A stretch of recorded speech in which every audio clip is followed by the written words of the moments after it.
It was when I went in for the standard 20-week checkup at the doctor's, and that's when they came back and they said something was wrong. They couldn't see any arms. Once she stopped growing inside of me, they were going to take her out. And all of a sudden he got really silent.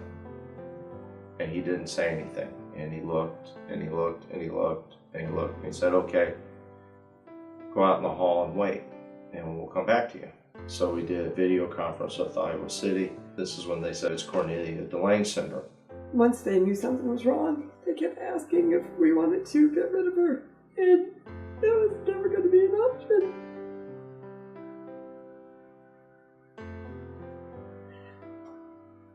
I guess I didn't care what was wrong with her, how bad she was still my child. And I would deal with whatever was going to happen.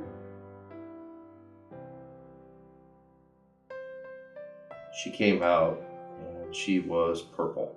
She's almost dead. I mean, there was no response almost at all. Things in the hospital weren't the best. We did almost lose her. She, I believe, asphyxiated, and I think my husband tried to protect me to not let me know how severe it really was, but I think we almost had lost her then. I didn't let her know what I saw. I didn't want her to worry or to think about that. She had just given birth, and I didn't want her to be stressed out, and so I just kept telling her everything was okay.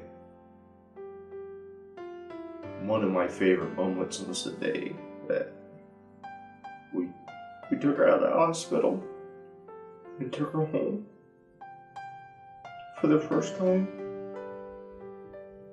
over 2 months. She spent in the hospital, surgeries,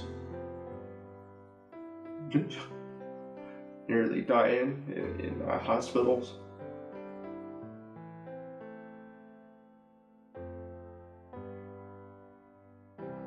My goal was to make sure she made it out of the hospital, and we succeeded in that. Our faith got us through everything with her.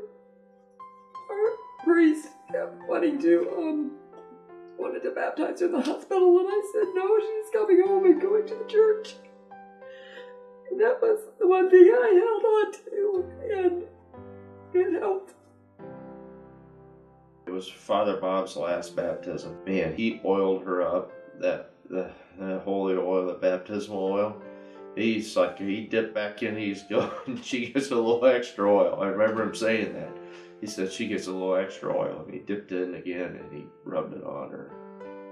It was the Saturday before Halloween, and Claire was fussy. She'd been fussy since about Wednesday. Unbeknownst to us, she was already filling up with fluid. We didn't realize it. The Monday before all of this, she had gone to the doctor and had a complete checkup of everything. I mean, they checked everything and they said she was doing great. When I fed her, I couldn't get the normal amount of food to go into the feeding tube. And some of the food was coming back out. And I'm like, Jane, something's not right, because, you know, her food's coming back out of her feeding tube. And I got her up into the recliner and started rocking her. She was just fussy as could be, and she dirtied her diaper.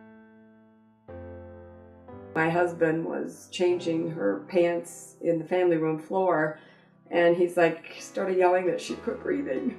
I'm looking at her, and she just had this look, and she was gasping for air. And I rubbed her chest. I'm like, Claire, Claire. And I remember yelling to Jane, I'm like, Jane, call 911. Claire is not breathing. The ambulance, they did get a heartbeat, so they had a heartbeat going. She had lost quite a bit of oxygen in the ambulance on the way there, and she was brain dead. And so I think we had her on life support for about 3 hours. Her pediatrician was there, and they got her breathing. Her organs were shutting down, and while they got her on the ventilator, it's only a matter of time, and she'll pass. I was asked a question no parent should be asked.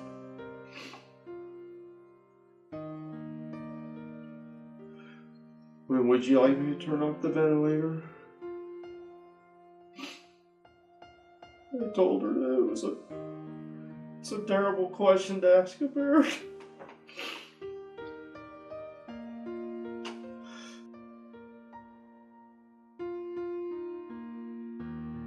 She had passed away, and her body became very heavy. She was only probably about 70 pounds, but she felt like it was 20 pounds or more.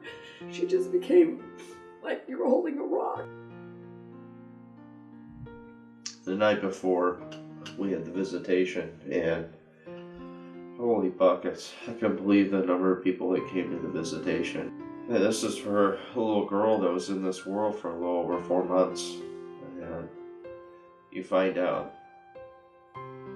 how many lives you touch. A funeral's not a closure. Here it is 14 years later, and it still hurts like it was yesterday. It still hurts. Our faith was probably the number one thing that helped us get through this together.